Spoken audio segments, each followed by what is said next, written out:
नमस्कार बच्चों, आपके अपने YouTube चैनल लर्निंग ऐप में आपका स्वागत है। आज हम संधि देखेंगे कि संधि क्या होती है, संधि विच्छेद कैसे होते हैं, इसके बारे में जानकारी देंगे।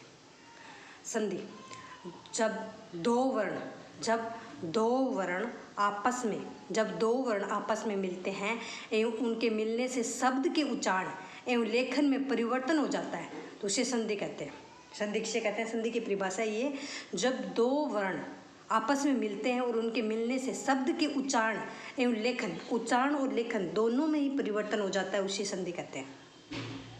जब दो वर्ण आपस में मिलते हैं एवं उनके मिलने से शब्द के उच्चारण व लेखन में परिवर्तन हो जाता है तो उसे संधि कहते हैं। जैसे पुस्तक प्लस आलय, तो पुस्तकालय, कै में आ मिल गया तो का बन गया ना आलय। ए लास्ट में है ना, कै में है तो ए प्लस बाद में प्लस के बाद में आ होगा तो आ बन जाएगा। ए के बाद में ए होगा तो भी आ बन जाएगा। जगत प्लस ईश तो जगदीश। नमः प्लस ते नमस्ते, तो ये विसर्ग संधि है ना, तो विसर्ग का स बन जाता है तो ये स आ गया नमस्ते। तो अपन ने देखा है कि दो वर्णों के, इस वर्ण और इस वर्ण के मिलने से लेखन में भी परिवर्तन आ गया और उच्चारण में भी परिवर्तन आ गया। यहाँ पे देखो, तो इसे ही संधि कहते हैं। यदि वर्णों के आपस में मिलने से उच्चारण एवं लेखन में कोई परिवर्तन नहीं होता है तो उसे संधि न मानकर संयोग माना जाता है। ये कह रहा है कि ऊपर संधि का क्या कह रहे हैं कि दो वर्णों के आपस में मिलने से उच्चारण और लेखन में परिवर्तन हो जाता है, और यहाँ नीचे कह रहा है यदि वर्णों के आपस में मिलने से उच्चारण और लेखन में कोई परिवर्तन नहीं होता है तो उसे संधि न मानकर क्या मानेंगे? संयोग माना जाएगा। ठीक है, ये देखो दुरावस्था, तो ऐसे कैसे लिख दिया ना, दुरावस्था भी। ए इस रैप पूरा किया है, दुरावस्था भी जैसा है वैसे। युग बोध, अंतरात्मा, इसमें कोई परिवर्तन नहीं हुआ है, इसे संयोग कहते हैं। संधि नहीं कहेंगे इसको, संयोग होगा। संधि के मुख्यतः तीन भेद होते हैं: स्वर संधि, व्यंजन संधि और विसर्ग संधि। स्वर संधि, स्वर के बाद में स्वर आएगा तो उसे स्वर संधि कहेंगे। स्वर के बाद में स्वर आएगा उसे स्वर संधि कहेंगे। और व्यंजन के बाद में व्यंजन संधि से कहेंगे, व्यंजन के बाद में स्वर आ जाओ या स्वर के बाद में व्यंजन आ जाए या व्यंजन के बाद में व्यंजन आ जाए तो इसे व्यंजन संधि कहते हैं। स्वर संधि में स्वर के बाद में ओनली स्वर, व्यंजन में व्यंजन पहले आ जाए स्वर बाद में आ जाए, या स्वर पहले आ जाए या व्यंजन बाद में आ जाए, व्यंजन के बाद में व्यंजन आ जाए तो भी उसे व्यंजन संधि कहेंगे। विसर्ग संधि, विसर्ग के बाद में स्वर आ जाए या व्यंजन आ जाए उसमें विसर्ग संधि हो जाए। इसमें कोई कंडीशन नहीं है कि स्वर ही आएगा या व्यंजन ही आएगा, इसमें यह है कि चाहे स्वर आए चाहे व्यंजन आए, विसर्ग के बाद में इसके बाद में स्वर या व्यंजन आना है तो इसे विसर्ग संधि कहते हैं। स्वर संधि, जब स्वर वर्ण के साथ किसी स्वर वर्ण का मेल होता है तो उसे स्वर संधि कहते हैं। स्वर संधि के 5 भेद होते हैं। स्वर संधि के कितने भेद तो अपन देख लिया था, स्वर के बाद में स्वर आएगा उसे स्वर संधि कहते हैं। और स्वर संधि के 5 भेद होते हैं: यण संधि, अयादि संधि, गुण संधि, दीर्घ संधि और वृद्धि संधि। यण, अयादि, गुण, दीर्घ और वृद्धि, ये स्वर संधि के ही भेद होते हैं। स्वर संधि पेपर में ऐसे सीधे सीधे क्वेश्चन पूछ लिए जाते हैं कि स्वर संधि किसे कहते हैं, स्वर संधि के कितने भेद होते हैं, तो अपने को ये बेसिक नॉलेज भी अच्छे से आना चाहिए। ठीक है, तो स्वर संधि के 5 भेद होते हैं। देखते हैं यण संधि को अपन। यण संधि का सूत्र है इको यणची, इक के स्थान पर यण अच परे रहते। ठीक है, तो इक में ई उ री लरी, ई उ री लरी, इस लरी को है ना संस्कृत में काउंट किया जाता है, हिंदी में नहीं। ठीक है, हिंदी में सिर्फ ये 3 ही वर्ण हो, ए उ और री, ये संस्कृत का शब्द है। ठीक है, देख लेते हैं साथ में। तो यण कौन सा है? यह व रल है, यह व रल है, यण प्रत्याहार में आते हैं, ये संस्कृत में होते हैं प्रत्याहार में। चलो, ई उ री के बाद में ए समान स्वर होगा, री आए तो इसके बाद में री नहीं अलग स्वर होगा, ऊ के बाद में ऊ नहीं अलग होगा, ई के बाद में ऊ ए या अलग स्वर होगा। तो असमान स्वर आने पर ई के स्थान पर यह हो जाता है, ऊ के स्थान पर वह हो जाता है और री के स्थान पर र आदेश हो जाता है। ई ऊ री के प्लस के बाद में असमान स्वर आए तो ई का तो यह होगा, ऊ का वह होगा, री का र आदेश हो जाता है। री संस्कृत व्याकरण के स्वर माना जाता है, परंतु हिंदी में री वर्ण नहीं माना जाता है। देखते प्रति, तो इसका वर्ण विच्छेद करेंगे तो प्र त में ई एक प्रति, तो ये ई आ गया ना, तो बाद में ए स्वर आ गया, असमान स्वर है, ए असमान स्वर है ना, तो ई का क्या होगा यह, तो ये बन गया प्रत्येक। ऐसे ही सु प्लस आगत, तो यहाँ ऊ, ये देखो स ऊ, उनका वर्ण विच्छेद किया तो ऊ है, ऊ के बाद में असमान स्वर है आ, तो ऊ का क्या हो जाएगा वह, स्वागत। मातृ आज्ञा, तो तय में री की मात्रा है, री का असमान स्वर के बाद में आ रहा है ना, री के बाद में आ रहा है, री का क्या हो जाएगा र, तो मात्रा क्या, तय और र मिलके त्रय बनता है ना, तो मात्रा क्या। स्त्री आगमन, तो ई असमान स्वर, ई का यह स्त्रीआगमन, चाहे छोट इनमें ये होता है ना, चाहे छोटी ई हो चाहे बड़ी ई हो, चाहे छोटा ऊ हो चाहे बड़ा ऊ हो, और री, तो इनके बाद में असमान स्वर आएगा तो छोटी या ई आई या बड़ी, उसके स्थान पे यह ही होगा, या छोटा ऊ या बड़ा ऊ आए उसके स्थान पर वह ही होगा, चाहे छोटी री आई चाहे बड़ी री आई उसके स्थान पर रह ही होगा, यही आदेश होते हैं, ठीक है ना। वधु आगमन, ये देखो यहाँ पर भी बड़ा हुआ है, यहाँ पर भी बड़ी ई थी ना, तो ऊ के स्थान पर असमान स्वर, तो वह हो गया, तो वधु आगमन। पितृ अनुमति, तो री के बाद में आ रहा है, तो री का रहा पितृ अनुमति।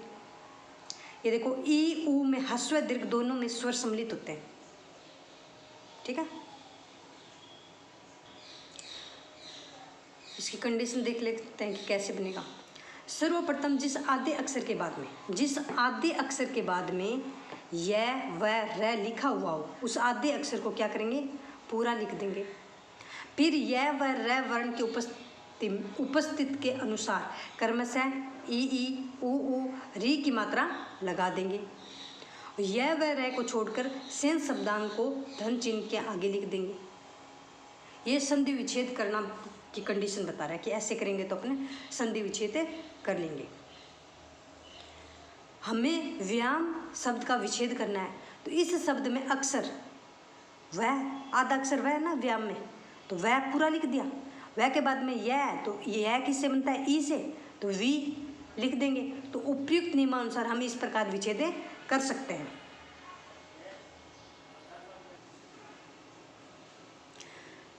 सर्वप्रथम आद्य अक्षर वह को पूरा लिख दिया, वह के आगे यह लिखा है होने के कारण वह में एक ही मात्रा लगा देते हैं और वी बन जाएगा। और यह को छोड़कर शेष शब्दांश को आयाम को धन चिन्ह के आगे लिख देते हैं, तो व्याम को वी आयाम। ई के स्थान पे यह के उदाहरण देखेंगे। ये देखो अभी ए, तो अभ्यर्थी, अभी आगत अभ्यागत, यार या आ रहा है ना इसमें, अभी आस अभ्यास, ये यार ई के स्थान पे यह वाले वर्ण देख रहे हैं। अभी उत्थान अभ्युत्थान, अभी उदय अभ्युदय, उपरी उक्त उपयुक्त, इति आदि इत्यादि, यदि अपि यद्यपि, पर्याप्त पर्याप्त, निअस्त न्यस्त, निअस्त को न, ये न आधा है, ई के स्थान पे यह आ गया और अस्त, तो ये ऐसे बनेगा ना न्यस्त, न आधा है, यह में ए मिलना, ये ऐसे बन गया न्यस्त। नी आय न्याय, नी ऊन न्यून। अत्यंत अति अंत, अत्यंत उसमें बताया था ना जो आधा वर्ण है उस आधे वर्ण को पूरा लिख दिया है, और यह किससे ई, तो ई अत्यंत। अत्यावश्यक अति आवश्यक, अत्यल्प अति अल्प, अत्युक्ति अति उक्ति, अत्याचार अति आचार, सरस्वती आराधना सरस्वती आराधना, तो सरस्वती ई, तो ये तय आधा लिख दिए यहाँ पे देखो, और यह में आ मिला तो यह आराधना। रीति अनुसार, तो तय आधा, ई का यह रीति अनुसार। इति अर्थ, पर्यावरण पर्यावरण, व्यर्थ वी अर्थ, वर्ण विच्छेद, व्यर्थ का वर्ण विच्छेद वी अर्थ, वह पूरा लिख दिया, यह ई की मात्रा अर्थ व्यर्थ, व्यास, वियास, व्यूह, व्यूह, विऊह, व्यू। अधिअक्ष, अध्यक्ष, अधिआपक, अध्यापक, अधिआत्म, अध्यात्म, प्रत्यक्ष, प्रत्यक्ष, प्रति उत्तर, प्रत्युत्तर, प्रति आशा, प्रत्याशा, अति उष्ण, अत्युष्ण, अति अधिक, अत्यधिक, अति आनंद, अत्यानंद, अभिअंतर, अभ्यंतर, सखी आगमन, सख्यागमन, प्रियंत, प्रियंत, प्रत्याघात, प्रत्याघात। आई होप आपको ये जो ई ऊ के स्थान, री के स्थान पर जो वर्ण आएंगे उनका ई वाले आपको कंसेप्ट क्लियर होगा कि के स्थान पर यह कैसे आएगा, इसका वर्ण विच्छेद, संधि विच्छेद कैसे करेंगे और संधि कैसे करेंगे। अब हम वह वाले वर्ण देखते हैं। ऊ के स्थान पर जो वह आता है ना, वो वर्ण देखते हैं। ऊ के स्थान पर वह के उदाहरण, मान लीजिए हमें अन्वेषण शब्द का विच्छेद करना है, तो अन वह अक्षर आया है, तो इस विच्छेद करने के लिए हम निम्न प्रक्रिया, सर्वप्रथम न को पूरा लिख देंगे तो अन, फिर न के आगे वह लिखा हुआ है तो ऊ की मात्रा लगा देंगे तो अनु, फिर वह को छोड़ के सं शब्दार्थ को एशन को धन चिन्ह के आगे लिख देंगे तो क्या बन जाएगा, अन्वेषण शब्द, अनुएषण, अन्वेषण, ये बन गया ना इसका विच्छेद, अनुएषण। आगे देखते हैं, जैसे सुआगत, तो ये स ऐसे करेंगे इसको, तो ये स तो भी स्वर से कंप्लीट हुआ है, व्यंजन तो ऐसे ही है, और इसमें ऊ की मात्रा है तो ऊ के स्थान पे वह लिख देंगे, स आधा आ जाएगा, और आगत, आ की मात्रा गत, स्वागत। सुअल्प, ऐसे ही स में ऊ और वह में ए मिला, वह कंप्लीट, स्वल्प। सुअच्छ, स्वच्छ, ऐसे ही बनेंगे ये। अगर अपने को स्वच्छ का संधि विच्छेद करना है तो ये स पूरा लिख दिया, वह के स्थान पर ऊ की मात्रा और अच्छ, स्वच्छ। सुअस्ति, स्वस्ति। वधु इष्ट, वधिष्ठ, वधु इष्या, वधुईश्वर्या।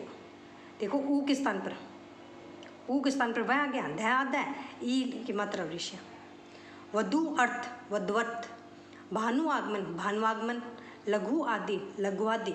मधु आलय, मधुआलय। वधु ऐश्वर्य, वधुऐश्वर्य। इसको देखेंगे अपन, वधुऐश्वर्य को देखो, वह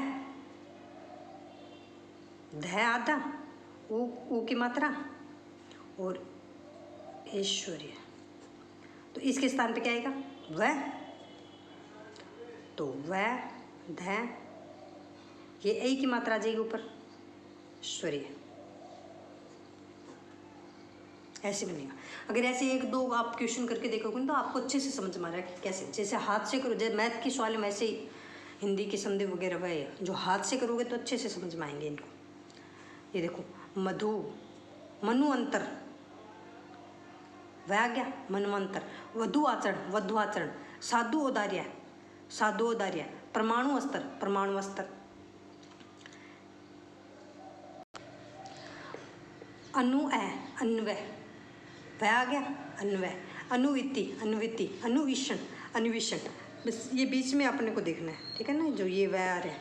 अनुइष्ट, अन्विष्ट। मधुअरी, मधुहरी। मधु आचार्य, मधुआचार्य। साधु आचरण, साधु आचरण। ये यण संधि पढ़ रहे हैं ना अपन, ध्यान रखना है, ये यण संधि में के उदाहरण है। साधु आचार, साधु आचार। गुरु औदार्य, गुरु औदार्य। गुरु आसन, गुरु आसन।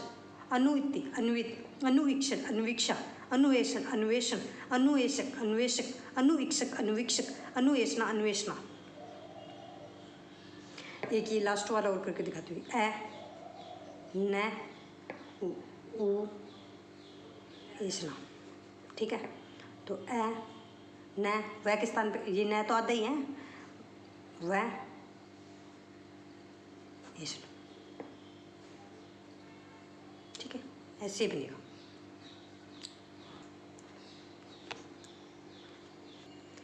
री के स्थान पर रह के उदाहरणों और कुछ पढ़ लेते हैं हम। हमें पितृंश शब्द विच्छेद करना है, तो पितृंश कद करना है तो क्या आएगा, त्रय में आधा तय, तो आधे तय वर्ण के बाद में रह मिलकर त्रय बनता है, तो विच्छेद करते समय निम्न प्रक्रिया। सर्वप्रथम हम हलंत तय को पूरा लिख देंगे तो पूरा आ गया। फिर तय रह लिखा होने के कारण तय में री की मात्रा लगा देंगे तो रह होने के कारण इस तय में किसकी मात्रा लगाएंगे, री की मात्रा, और आगे अंश लिख देंगे। तो क्या बन जाएगा, पितृंश। फिर रह को छोड़ के शब्द अंश धन चिन्ह के आगे लिख देंगे, तो इस प्रकार पितृंश शब्द बन जाएगा। तो पितृ प्लस अंश। आई होप आपको अच्छे से समझ में आया होगा। देखो ये मैं बताती हूँ, मातृंश, इसको अपन नहीं देखते। मातृंश तो ये क्या है, माँ, तय कंप्लीट दिख दिया, और री की मात्रा मात्रांश में, और फिर अंश, तो मातृ धन अंश हो गया ना। ऐसी मातृ आज्ञा, मात्राज्ञा, मातृ अनुमति, मात्रानुमति, मातृ आदेश, उपदेश, मातृउपदेश, मातृ आदेश, मात्रादेश, पितृ आनंद, मातृ आनंद, मात्रानंद। ऐसी पितृ बनेगा। मातृ इच्छा, मातृइच्छा, मातृ अर्थ, मात्रार्थ, दात्री दाता, दातृदाता, पितृंश, पितृंश, पितराज्ञा, पितृआज्ञा, पितृअनुमति, पितृअनुमति, पितृउपदेश, पितुपदेश, पित्रादेश, पितृआदेश, पित्रानंद, पितृआनंद, पितृइच्छा, पितृइच्छा, पितृर्थ, पितृअर्थ, वक्तृ उद्बोधन।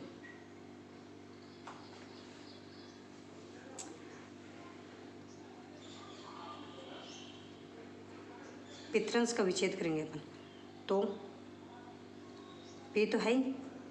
और त्रय किससे बनता है, तय और रह से, त्रय बनता है ना, तो इसका तय, और रह होने के कारण इसमें री की मात्रा, फिर क्या बन गया, अंश। तो इसी प्रकार विच्छेद करना है। अगर इनको करना हो तो पी और तय, रह, री के स्थान पर रह देगा ना, तो अंश।